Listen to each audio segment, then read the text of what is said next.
Magandang araw mga kaibigan. Pag-usapan natin ngayon ang latest na pahayag ni Senate Pro Tempore Leader Senator Jinggoy Estrada tungkol sa impeachment. Nako, nagsalita siya ng mabigat laban sa impeachment yung mga nag-file. At ito naman, pumapabor kay BP Sara itong mga pahayag ng senador. Okay, so pakinggan natin ito. Yun ang talakayan ni Deo Macalma sa DZRH sa kanyang programa. Vice President Sara Duterte sa Senado, malabo ng umusad. Malabo. Ayon kay Senator Jinggoy Estrada. Ha? Bakit Senator Jinggoy? Ha? Abay, totoo ba yan, Senator Jinggoy? Ha? Ano bang sabi ng bubit mo? Ha? Abay, alamin nga natin kung bakit di usad sa Senado. Ganun ba? Kung dahil magbabakasyon na. Ayaw nyo ba ng masaganang Pasko? Ha? O may bonus. Baka naman may phobia na si Senator Jinggoy Estrada. Alamin nga natin ang detalye Malakay. Standby, Leta Narciso. Ano ang latest sa Malacanang? Alamin nga natin ang latest sa Senado. Arrest number 28, Raymond Adpaas. Bakit na ang sabi ng Senator Jinggoy ay hindi na uusad ng impeachment sa Senado? Raymond, please come in. Mayor, ito ay dahil daw sa napakasigip ng kalendaryo. Ilang araw na lang kasi ang natitirang sesyon ng Kamara at Senado, magbabakasyon na sila. Ayon dito kay Senate Pro Tempore Jinggoy Estrada, doon sa kanilang legislative calendar, ay mag-a-adjourn ang sesyon sa December 18. So ilang araw na lang ang natitira nilang mga sesyon, wala na lang 10 days. Ang balik nila ay sa Enero 13 at hanggang February 7. Yun ang kanilang magiging susunod na sesyon.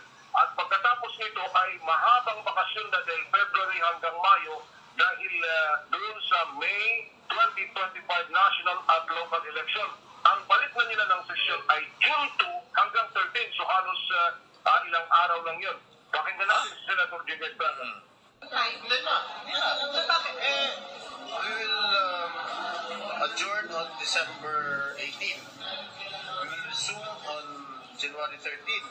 We will adjourn again February 1st to February. Yun yung naging pahayag ni Senator Jinggoy Estrada at sabi niya, hindi rin daw nakabuti ang mga nakitang pagpapatalsik ng lider ng bansa gaya ng nangyari sa kanyang ama na si dating Pangulong Joseph Estrada at nang pinalitan din o pinatalsik din ang dating Pangulong Marcos ay hindi rin naman daw nakabuti sa buhay ng mga Pilipino. Mayor. Ayun, akala ko may phobia na. Okay, so agree ba kayo kay Senator Jinggoy Estrada na walang maidudulot na kabutihan ang impeachment? Kasi nangyari na President Erap mag-undergo ng impeachment, although hindi nagbutuhan kasi nag-walk out ang mga prosecutors. Kaya lang, napatalsik pa rin si Pangulong Erap dahil sa people power, pag-withdraw ng support ng AFP-PNP sa kanya. So, parang ganun pa rin. No? President Marcos Sr., patalsik din. So, bumuti ba ang, after na mapatalsik ang Pangulong Marcos Sr., anong nangyari sa atin? Lalong bumulusok ang ating ekonomiya. Talagang naghirap tayo ng gusto. It took so many years bago nakabawi. So, ganun din, nung panahon ni President Erap, wala rin. So, ngayon, i-impeach nila ang Vice President. Ngayon lang mangyari na, Vice President ang i-impeach. Dapat ang ini-impeach yan, mong Presidente. So, ako, kung sincero man ang President Marcos Jr., yung sabi na, wag na nating ituloy ang impeachment dahil hindi nakakabuti sa buhay ng mamamayang Pilipino. Totoo yun. Kaya lang, maraming nagdududa sa kanyang sinseridad. Parang hugas kamay lang daw siya, Poncio Pilato lang, para hindi siya sisihin ng taong bayan. Kaya lang, sa katunayan ay may basbas. Ganon ang perception ng iba. Noong una, paniwalang-paniwala ako sa kanya. Nagpapasalamat ako sa kanya yung panawagan niya na huwag nang ituloy. Ngayon, tinuloy pa rin. Okay, so, makakabuti ba ang impeachment? O makakasama? Paki-comment ko, no?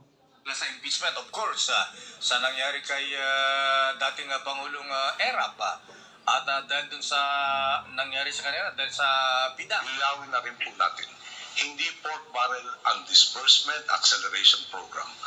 Hindi rin po pagnanakaw ang dam. Ang pagnanakaw, illegal.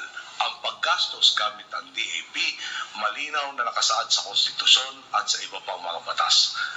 Ganun ba, Noy? Yeah. Ganun, Noy. Ayun po, ang dating Pangulong Nonoy Aquino. Nakasaad daw sa Saligang Batas, yung PIDAP. Anong nangyari? Nagdesisyon po ang Supreme Court. Unconstitutional yung ginagawa nila noon. Yung pork barrel PIDAP. Kaloko-loko tayo. Ngayon, bumabalik na ang PIDAP. Iba lang ang pangalan. Insertion na ngayon. Yung unprogrammed funds. Lumulubo ng halos this year ata, halos 800 billion ang unprogrammed funds. So parang PIDAP pa rin. Ano yan? Bribe? Okay, so okay, so para kay Senator Jinggoy, ang tanungin natin dito, ang beneficiary, ayan, the butler, ayan, Senate President Cheese. Ano ang sabi ni Senator Cheese? Well, ang naging naunang pahayag din naman kasi Okay, ganito, no? Mayroon tayong line of succession. Pag mawala ang presidente, automatic vice president ang papalit. Ngayon, pag mawala ang vice president, ang line of succession, Senate president. So kung ma-impeach ba si VP Sara, automatic si Senate President Escudero pa ang papalit? Hindi. Ito, may paliwanag. naman na mayor kay SPG Escudero ay huwag mo nang makisaw-saw dito sa issue ng impeachment dahil nga doon sa kung sakali na matuloy ay hindi sila yung magsisilbing hukom at didinig dito sa impeachment complaint. At yun ang aming pinag-uusapan kahapon na yung mga nakalipas na mga araw ngayon. Kung sakasakaling ma-impeach halimbawa si VP Sara, wala naman daw katiyakan kasi na yung Senate President ang magbebenepisyo. Dahil gaya nung nangyari sa panahon ni dating Pangulong GMA, ay hindi naman yung Senate President na kanyang kinuha na kanyang Vice President nung nag-assume siya as President dahil napatalsik na dating Pangulong Erap, ang kinuha niyang Vice Presidente niya, si Senador Chupisto Ginggona. Ang kinalaga bilang so actually that time ang kung di ako nagkakamali kay Secretary si P.D. Ginggona. Pagka ganito ba, may prerogative ba ang presidente na mamili kung sino ang kanyang vice? Di ba sa konstitusyon, line of succession, after BP, yung Senate President, Raymond? Ang pagkakabanggit kasi, Mayor, kumbaga doon sa, kumbaga yung natural halimbawa na hindi naman natin ipinagdarasan, kumbaga may namatay or na nagsasakit at hindi na makatapagtrabaho, yung line of succession sinusunod. Pero pag na-impeach daw, parang pwedeng mamili kung sino ang gusto na ilagay na. So, ganun po. Iba ang impeachment. Iba kung incapacitated natural causes na gurgor, kasakit, ano. So, kung nawala ang BP dahil sa natural cause, automatic Senate President ang magiging BP. Kung na-impeach, iba. Bahala ang presidente kung sino ang pipili niya. Pwede siyang mamili sa mga senador, pwede rin siyang mamili sa mga congressman. Kaya may posibilidad na pag ma-impeach si VP Sara, pwede ang piliin ng presidente si Speaker Martin Romualdez. So once na kung sino yung pinili ng presidente, dapat aprobahan ata 1/3 ng majority lang pala. majority of all congressmen, aprubahan lang.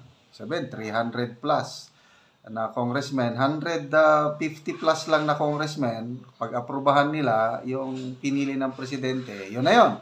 Example, Speaker Martin Romualdez ang pinili ng Pangulo. Pasado na sa Kamara. Sa Senado naman, majority lang ng senador, 12 plus 1, 13. Aprubahan lang, ayunan ng 13 senators, yun na yun. Yun ang Vice President. So, may posibilidad na si Speaker Martin Romualdez ang maging Vice President. Ganon yun. So, salamat, Senator Jinggoy, sa iyong pahayag na malabo na, hindi na. So, ito, pabor kay BP Sara. Sige, file pa kayo ng file. Lalong mabibigyan ng protection si BP Sara kasi 1 year mula ngayon, o kung kailan ma-finalize ang impeachment at hindi nag-succeed, 1 year hindi nila ma-filean ng impeachment case si BP Inday Sara.